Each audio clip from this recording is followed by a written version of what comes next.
The following is a presentation of SIRTOBA Media and COMI Media Incorporated.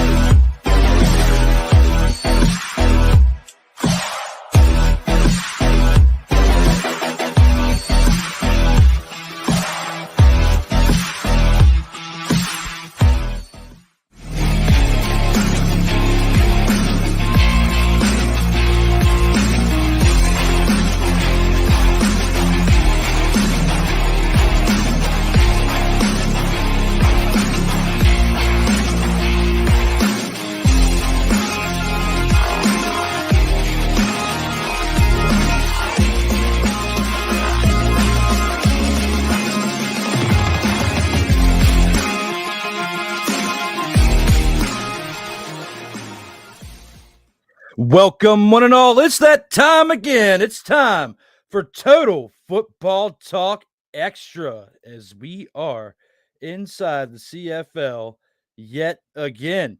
But I am by myself tonight as Ryan McCarthy is out of town this weekend. Let me give you guys a little bit more light as we're getting restarted because earlier I was here for Commander's Gridiron Report and then I took a nap because my night is basically just beginning once this podcast is over. But if you're watching this on COMI Media, SIRTOBA Media, or on my personal Facebook page, thank you as always for tuning in to see the show. As this is the first time Total Football Talk Extra has been on Facebook, and hopefully we can continue that trend if they leave us alone for the music that we have rights to use, as long as we don't have to go back and forth about it here on Meta. Because don't even get me started with that. Thank you, YouTube and Twitch, for making it easier to do that and working with us on that and understanding that we do have documentation for it, for one. But for two, we're giving you another chance, Facebook. We'll see how it goes. But other than that, we are here, and Sick Diggy is as well. Good morning, good afternoon, good evening, and good night. Put away the Canadian bacon and grab the turkey sausages as it's time to cook. It is. And even though he's not here, because we are inside the CFL yet again.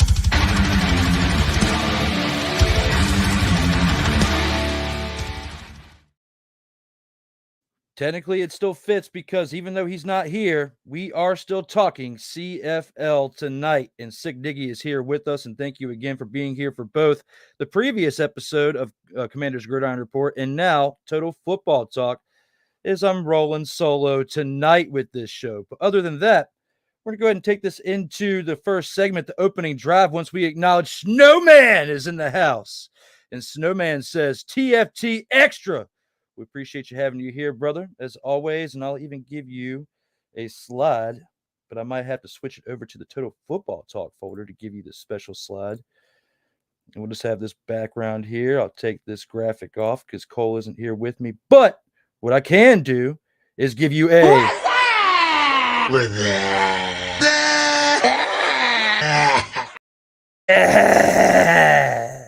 What? Oh! Yeah! Yeah! The only thing we're missing in this moment, now the Snowman's here, is an appearance from...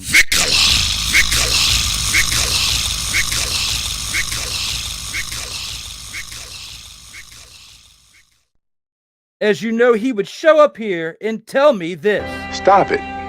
Get some help. As he should in this moment, because I am free to click these mother-fathering buttons. Now, let's flip it back over to TFT Extra, as I gave you your shenanigans for the evening, because I didn't get a chance to upload the shenanigans earlier today. Now, again, thank you as always to those of you who have been waiting for this. SIRTOBA Media, where the struggle is real to be awesome. The wait is over. There it is. And what TFT Extra? What? Yes, sir. Absolutely here in these streams. And as always, no matter if you are watching this on COMI Media, SIRTOBA Media, or on my personal pages, or if you see Snowman over here with Snowman Multimedia and you haven't subscribed to either of these channels yet, please help us all out, all of our brothers out here in these streams, with a subscribe, a like, and even a share if you could, just to help us get up there with the algorithm tonight. Shout out to Snowman for being here. Those of you who are joining me during my time that I'm rarely solo with this show, Ryan normally has been working with me on this TFT extra project, and he's out of town right now on a retreat for his church. So it's just me tonight, and look forward to covering some CFL action with you. And with that being said, it's time to get into the opening drive. All right, let's go. We got trips, right?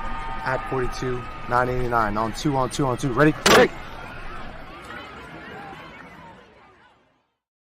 And for the opening drive, we are here for Total Football Talk Extras. We're going to review Week 15 in the CFL, Canadian football. Last Friday, we had a contest between the Toronto Argonauts and the BC Lions at 7:30, and that was on TSN. The three teams that were on buys were the Saskatchewan Roughriders, the Edmonton Elks, and the Winnipeg Blue Bombers, and all three of them definitely needed a break last week. When you think about the two Saturday games, we had one at 4 o'clock and one at 7 o'clock. The 4 o'clock game was between the Ottawa Redblacks and the Hamilton Tiger Kitties, who looked like actual Tiger Cats this past weekend. Then we had the Montreal Alouettes and the Calgary Stampeders at 7 p.m. We're going to go ahead and take this into the Friday game so you can see what was up with that.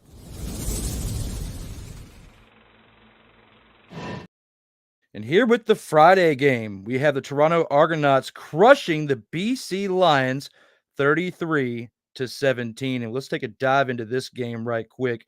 We got to take a look at Chad Kelly, who mother-fathering tore it up this past weekend. Look at what he did. He threw for he threw for close to 300 yards, 268 yards and one touchdown, didn't turn the ball over, but also added 10 carries on the ground for 56 yards and a rushing touchdown. So he had two of those touchdowns that were scored, that were part of those 33 points put up by the Argonauts. Then you look at Kadeem Carey. He touched the ball 11 times on the ground, but only put up 41 yards. When your quarterback is out rushing your running back, that's, a means for disaster later on in the season. So if my money was on teams right now, it definitely would not be the Argonauts to go all the way to the Grey Cup.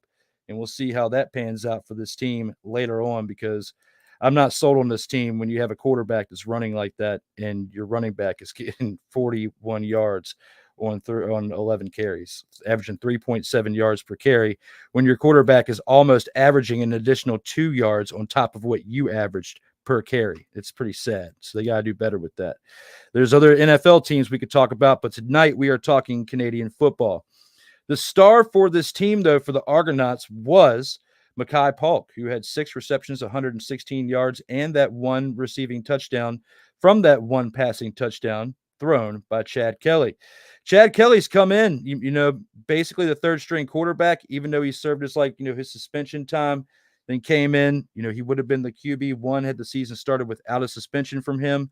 But when he came in, he did his job, and now he's solidified himself as QB1, as the Argonauts have been, building momentum and chemistry with Chad Kelly as their quarterback. I mean, you can't deny that. He's been doing what he needs to do to get it done. And, when you could throw to your receiver 6 times and get 116 yards, averaging 19.3 yards per catch and a touchdown out of him, that's really productive stats. But the scary thing from that night was the defense. The defense was absolutely crushing it. When you look at the fact that you had one player, Ralph Holley, with 3 sacks just by himself, along with Robbie Smith contributing 2 more sacks, Jake Serzena with another sack, as well as Derek Parrish with a sack as well. So all that together is 7 sacks for the defense. They absolutely crushed it. And when you add an interception by Deshaun Amos, who has multiple interceptions this season in the CFL, you got to give him credit. This defense absolutely crushed it last weekend, and that's why the Argonauts won this game 33-17 over the BC Lions here. So shout out to their defense and Chad Kelly for not turning the ball over, because that's the reasons why they won this game. As well as they had 6 field goals on the day, by Liram Halalalu. I keep trying to get the guy's name right. Give me a break. Me and Ryan had a debate about it a couple weeks ago, and there's a short about it on our YouTube page right now where I called him Liram because I couldn't get his name right. So at least I'm doing a little bit better tonight with it. So give me a break. But other than that, we've got a whole lot more here in store for you when we talk about him. 6 of 6 on field goals and has another 50-plus yarder as well. When you think about the way the field's set up, deeper end zone, a little bit tougher for these field goals, in my opinion.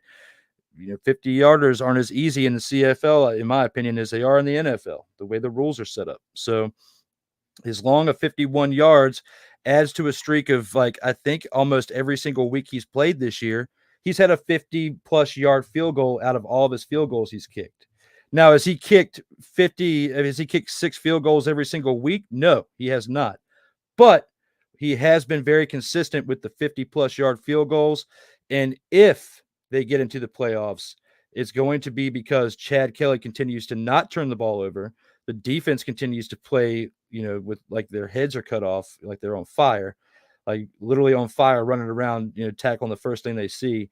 And this kicker, because this kicker, even though I cannot pronounce his name, has been absolutely great this year for this team. So has not missed many field goals, if any. I mean, I'll have to go back and look it up because we're 15 weeks into the season now. But if he has missed any, it hasn't been many at all, maybe 1 or 2. And they were probably really long attempts. So I can't really remember that far back right now. My apologies. It's been a long week. But what I can tell you is from the highlights of this game right here with the Argonauts and the Lions, between special teams, their defense, and their quarterback making smart decisions besides overrunning the ball more than your running back, I would say that they had a successful day when you're putting up 33 points to the opponent's 17 without turning the ball over, and your quarterback being the lead rusher. I'd say you did a pretty good job that day. So looking at this right here, the Toronto Argonauts, because they crushed the BC Lions so bad, I didn't want to put them as the game of the week, but I feel like they are an honorable mention. And with that being said, let's go ahead and take this into the Saturday game so we can see the 2 games that were played in this very rare weekend of only 3 total games instead of 4.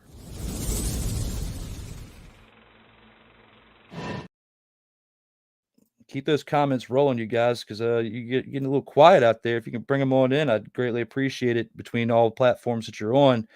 Keep it active with me, and I can get even more animated about what we're talking about. As we look at the Saturday games, the Ottawa Redblacks travel to Hamilton to take on the Tiger Kitties right here. And you look at these 2 teams, you would think the Redblacks would have won this game, but instead they get embarrassed by the Hamilton Tiger Kitties, who, looking at this, even though it's a similar score to the previous game, it was not even close in the way it was, produced between both sides.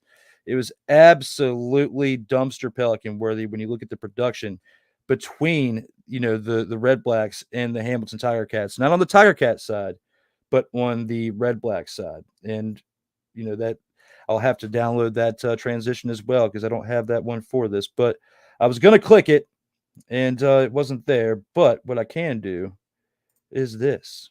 I can put this on right here for us, flip it on over to here.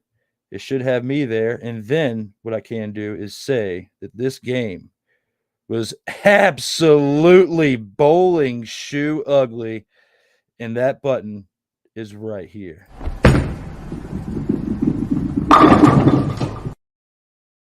And would you just look at it? I mean, they served the Lions a big, fat, nasty.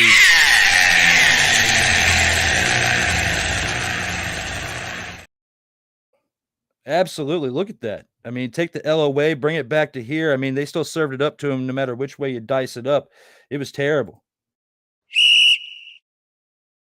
We'll go a little bit more in depth on it, though. I'm not going to leave you guys with just that. But looking back on it right here and now, as we're at Total Football Talk Extra Time, this game, through the first half, it was a 21-6 game as the Hamilton Tiger Cats were leading by that score into halftime. When you look at the production, Drew Brown of the Redblacks was not on his game that day.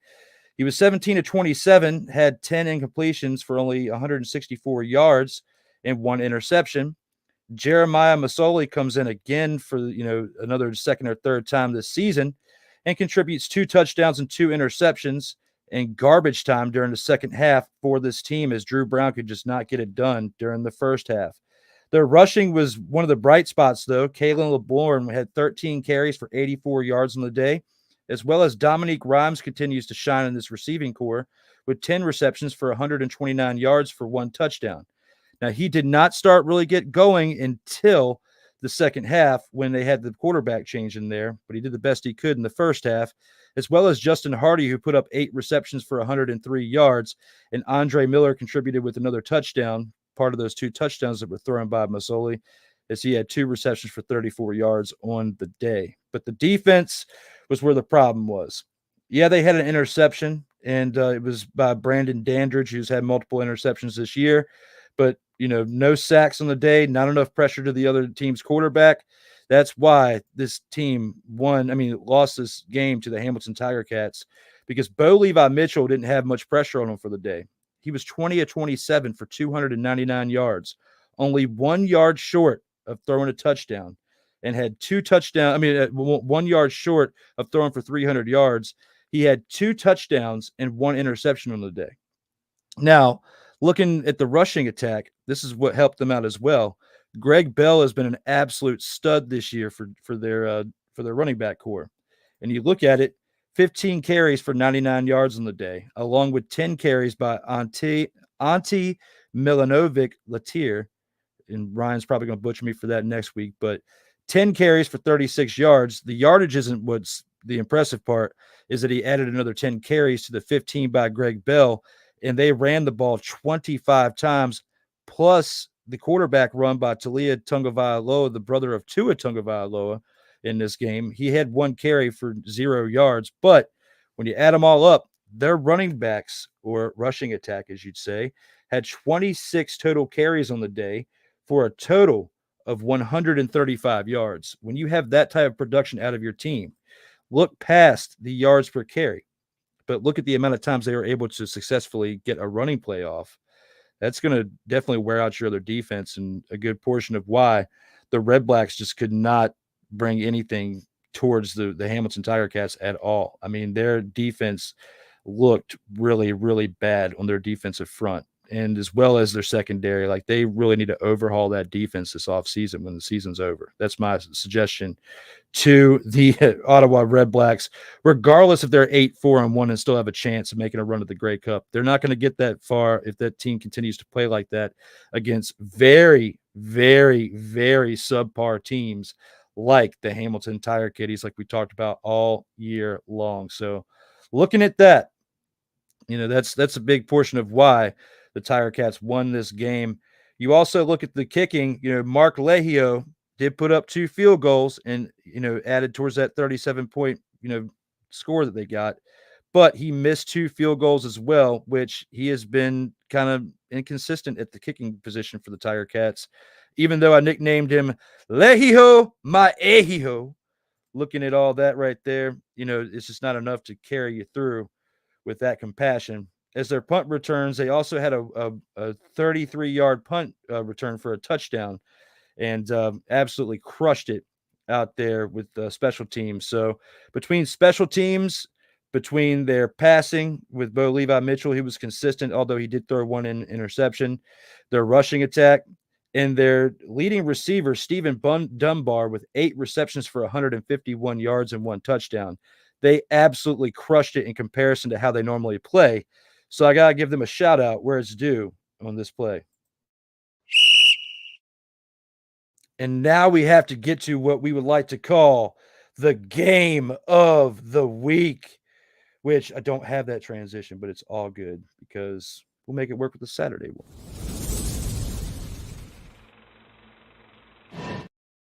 And we'll take it to the Montreal Alouettes travel to Calgary to take on the Stampeders in a tie in the Saturday 7 p.m. game. And you're probably thinking, why is a tied game the game of the week? Well, when you look at the past 2 games, the 4 o'clock game from earlier and this one, they're too spread apart to where it doesn't make any sense to put either one of them as the game of the week. And the reason why I put this as the game of the week is because this is a defensive standing between both teams right here. I mean, it was the defense that kept the other team from scoring until they got into overtime, because that was the whole, message behind this game. A Saturday night deadlock ends in tie at McMahon Stadium. TFT Extra, 920. Football CFL Sports, it's our main title. And all of that stems from this right here, that title in this picture, because this was part of the game right here. Look at the pressure on Cody Fajardo over there, or Fajardo, or however you want to say it. But the pressure on the quarterback was immense for both sides because the defense was applying pressure. The front defensive line on both sides absolutely played their hearts out. Got to give a shout out to both sides for their play. The game would not be what it was without it, going to overtime and having to rely on time expired field goals and a shootout between the kickers to get to 19-19 to end the game in a tie.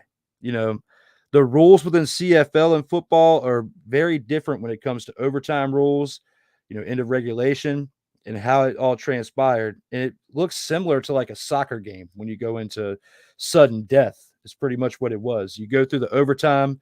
If it's still tied at the end, then you basically go to shootout. And I thought that was pretty impressive. That's something that's different from the NFL that we don't see. So if you want to see something that's pretty interesting, look at the highlights from that game right there, which is this right here, that Saturday night game. So let's go ahead and cut on a little music right here. All right, now we're back. When it comes to that, you are watching this on SIRTOBA Media, where the struggle is real to be awesome.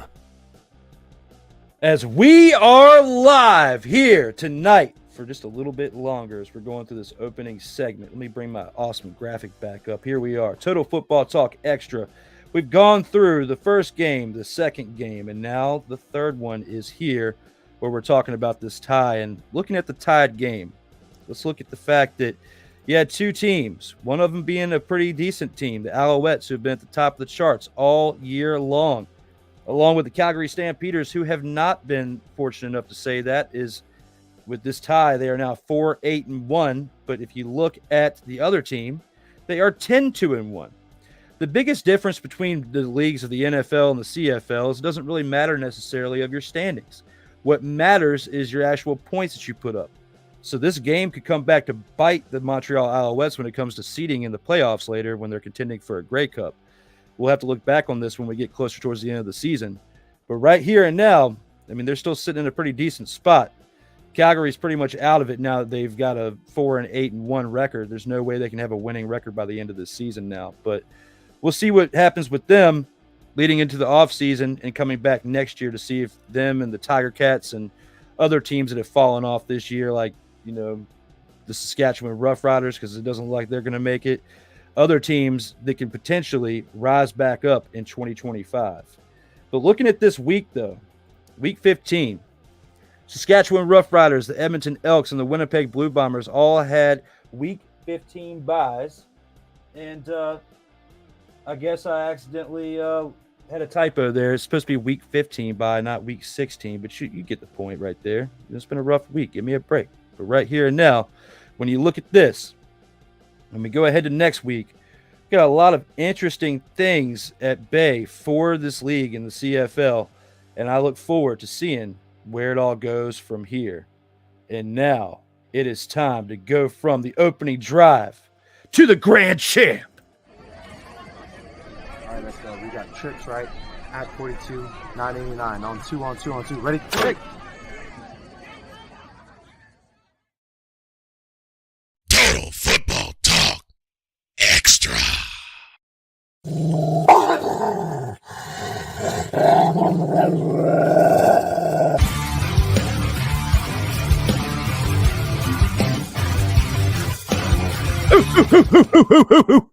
Where are my dogs at? I know that was kind of a weak bark, but you gotta give me a break, man. Like it's again, it's been a wild week, but when you look at these teams that played in this past week, there's many players that we could choose for our dogs of the week, right? Many players, from running backs to receivers to even the kicker Liram, who was 6 of 6 on field goals for the day. Okay, I got to look at different teams here, and I look at ones like Dedrick Mills, who put up 122 yards on 21 carries from the last game I was talking about.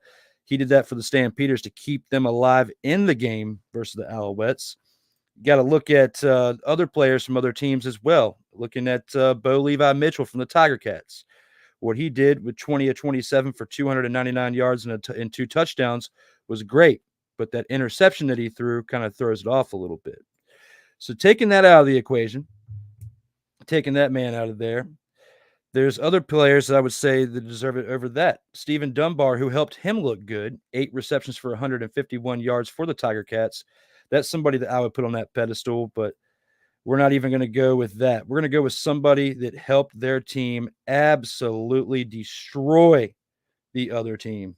And that I'm going to go with, someone from the team of the Argonauts.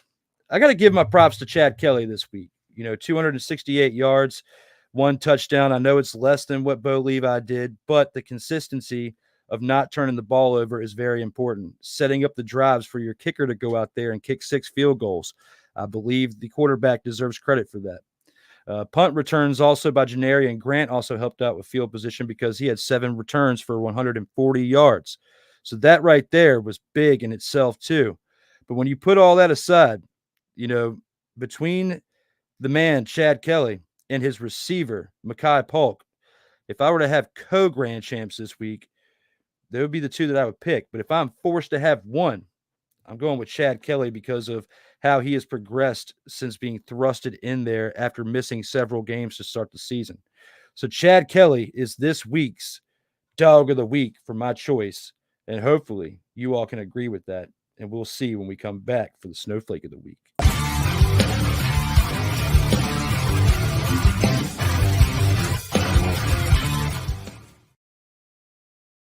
Total Football Talk Extra.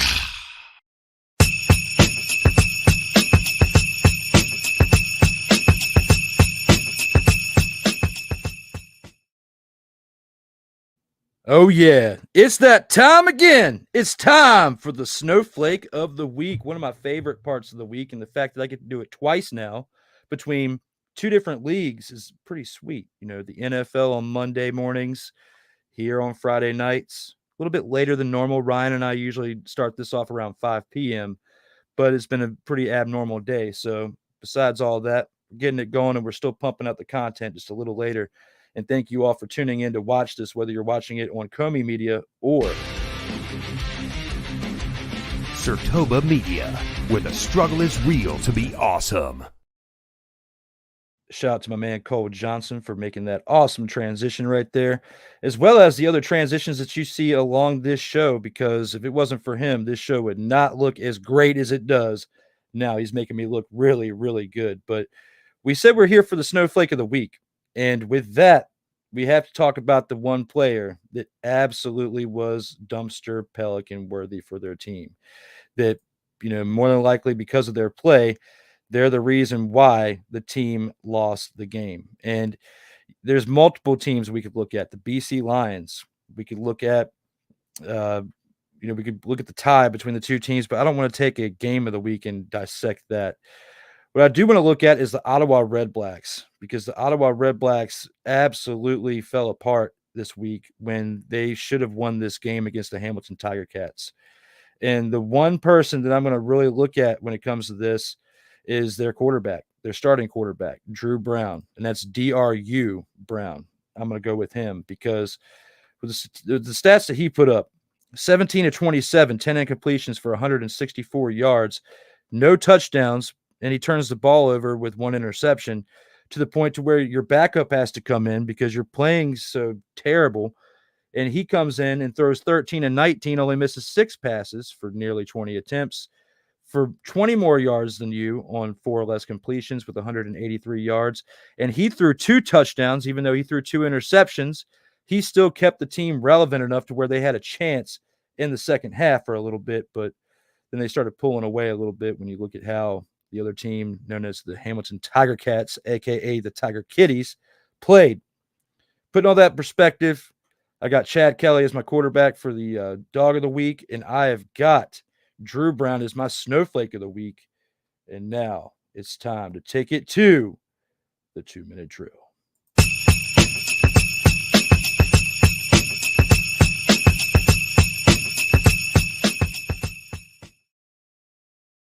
Total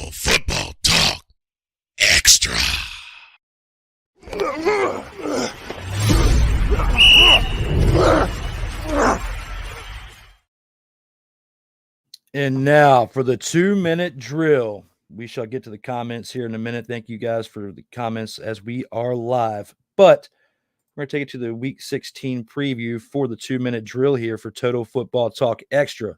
And looking at this, we've got 4 games this weekend instead of 3 to preview. We got 2 tonight. There's one actually right now that's going on between the Hamilton Tiger Cats and the Toronto Argonauts. Looking at how this game went previously, when we look at, these two teams that played, not last week, but they played pretty recently. You got the Tiger Cats who are on a roll right now in the second quarter, winning 10-3 with 10 minutes and 24 seconds left. So if they keep that up, who knows? We may see a back-to-back wins from these Hamilton Tiger Kitties out here tonight. And since that's actually going, let's give a little bit of a preview of that. I mean, we talked about how the offense got, lit up with Bo Levi Mitchell last week, and it looks like it's steamrolling into tonight. So if I'm going to pick between these two teams based on the fact that they're holding the Argonauts to only a field goal right now, and the Tiger Cats have possession at this current moment, I'm going to go with the Tiger Cats winning this game right here, and I'm not even going to look back on it or think twice. I'm going with them.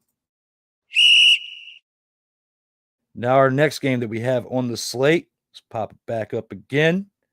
We got to look at this. We got Saskatchewan Roughriders tonight traveling to Calgary to take on the Stampeders at 9:30 p.m. Eastern time.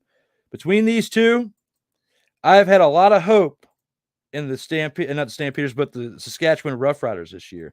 I've been saying the Saskatchewan Roughriders, but I haven't been that amped up about it here recently because they have been playing like absolute dumpster pelicans.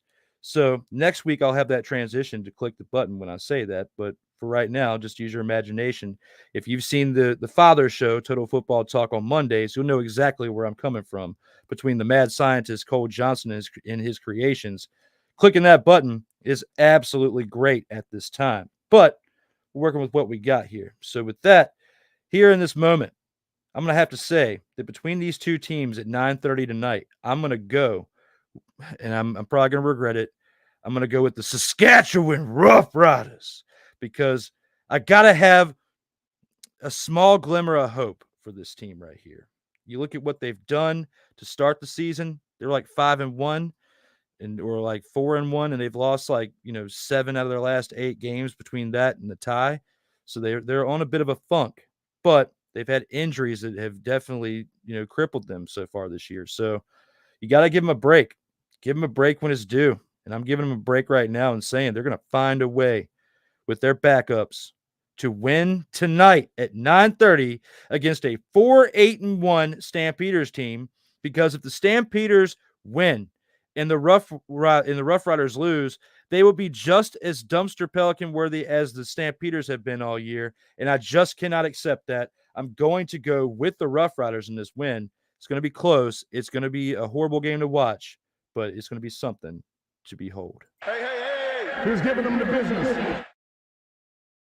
Had to click that one because I was sarcastic with the beholding part. But right here and now, let's get back to our slate of the games that we have for this weekend as we got 2 more tomorrow. When we look at this, we've got the Montreal Alouettes at 3:00 p.m. Eastern time traveling to Ottawa to take on the Redblacks. And the Redblacks, with what they had this past weekend falling apart, as well as the Alouettes tying the Calgary Stampeders, I feel like the Alouettes are going to feel like they got punched in the mouth, and deservingly so, and they're going to need to make up for that. And they're going to in this game on the road, and they're going to win this game by double digits. I just feel it based on how the Redblacks played this past week.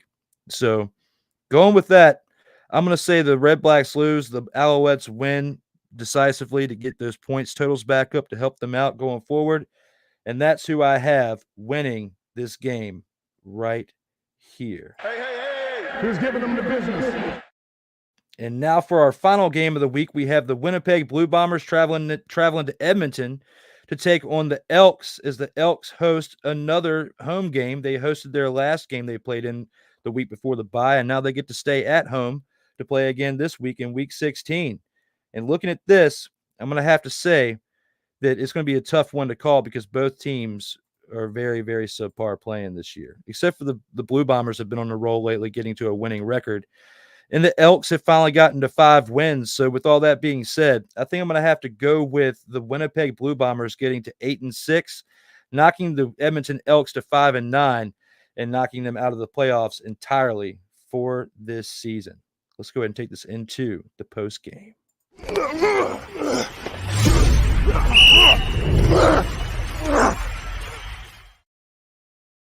Total Football Talk Extra. As long as it's one. I went to go find one yesterday, but I wasn't able to put the 18 on right away. Oh, that's great. So, I love it. actually, I was getting to I hope it actually is recording. Listening to it.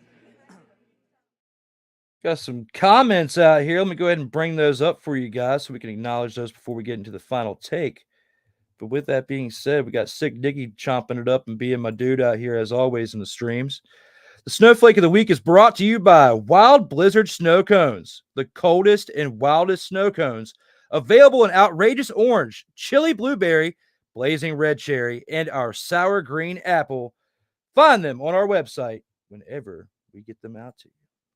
And what's good at Ike? Good to see you between the two of them. And Ike jumps in and says, yo, appreciate you being here as well, Ike. Hopefully you can drop some more dialogue before the end of the show. But if you can't, all is good, because I know that you have already done this and subscribe now to never miss out on new content, since you still keep coming back. So thank you very much for being here, along with Sick Diggy and the rest of you, Snowman as well, and the others who have commented throughout on other platforms that I can't add for some reason, but I'll look for it in the syndicated version as well. But guys, sorry for this to be a short episode tonight. I have to get ready to go to work because I'm actually on call tonight. So I'm going in for my main career, and I'm going to have to shut this down here in a few minutes. But I wanted to make sure I got this in before I left so I could still stick with the plan. Normally, these shows go about an hour to 90 minutes at some point, depending on who I have on here. And we can go back and forth with the banter on it. But I just basically wanted to give a quick review and a quick preview from last week's game and this week's games to help you with your CFL news. And it wasn't as great as what I normally can put forth, but also doing this solo is a little tough in comparison to doing it with a partner or so. So please forgive me also for the time restraints, but I appreciate those of you who are here watching this live right now and watching this syndicated whenever it's done being live here shortly. But you know, as always, if you haven't subscribed to the channel, please, when it comes to SIRTOBA Media.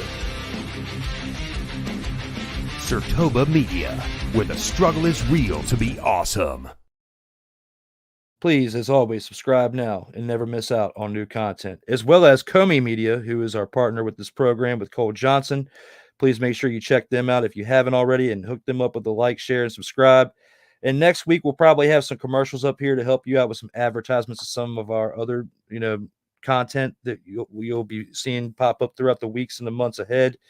Some commercials from some other friends that are joining the SIRTOBA Media airwaves to help me out with pumping content. Because the one thing I will say before I go is this channel on YouTube or TikTok or some of the other platforms wouldn't be where it is in a short period of time without you, the viewer, but also the people who help contribute this for me, because my past summer, the past 4 or 5 months, I've been so busy, which is a good thing, but the content wouldn't be out here if it wasn't from the help from my friends and my brothers out here in these streams. So thank you very much to all of you, whether it's Kyle Nash, Cole Johnson, Corey Mann, and others who have been participants on my shows as well, beyond them. And the ones that Cole and Kyle have brought in, like with Kyle, Travis Holmes, and their other partnerships that they've done a really great job with the content as well as the shorts to help give us content to get the channel more subscribers and more viewers. And the views have been going up. So we've been meeting our goals and getting to where we need to be, but we got to tighten up some things for the end of the year and for 2025 and to continue developing a plan. You will probably see me on here at very limited, sporadic points, throughout different weeks, and sometimes maybe only once a week, because there's other things that I have priorities ahead of this at this time, which I'll make light of that later on down the road once, certain things come into play. But right now, in this moment, I just enjoy every single second I can get on here with my guests when I do have them. But tonight I didn't really schedule anything to replace Ryan because, one, it's hard to replace great talent like Ryan or Cole. But two, I had a feeling I was going to be on a short time window, and tonight I am because I have to get in the car here in about 15 minutes and head up to work. So thank you all who are tuning into this live right now between Facebook, Twitch, YouTube, on both my channel and Cole's COMI Media channel. Thank you all for tuning in, as well as whoever tunes into this syndicated or shares it or likes all the platforms version of the show. So wish I could have gone longer tonight. I do apologize for that, but thank you for sticking with me and waiting around for me. And those of you like sick who were there in my corner today when I did need a little bit of extra motivation because it's been a week. But other than that, guys, thank you very much. Hope you're all having a great Friday night, great start to the weekend. CFL is on right now. You got those two teams that are playing right now that I spoke about earlier between the Tiger Kitties and the Argonauts. And the game is still 10-3 Hamilton Tiger Kitties with 6:35 left in the game. If you have cable access, you can see it on TSN Network. And there you have it. There's your CFL news for the week. We will have plenty more next Friday when Ryan is back and a lot more dialogue, I promise. It'll be earlier in the night, too, about 5 o'clock, as I won't have a Friday like I've had next week. I can guarantee that. Not bad, just very busy today, but for good reasons. So other than that, everybody, as always, like I say, please stay safe out here in these streets.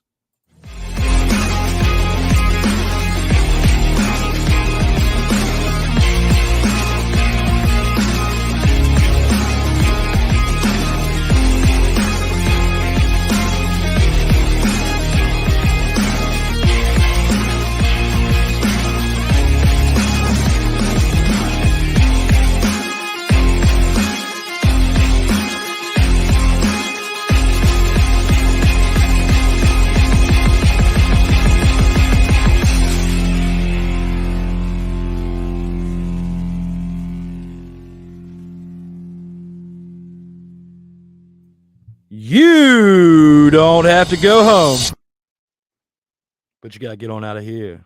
Everybody, if you're going out tonight, be safe, be smart.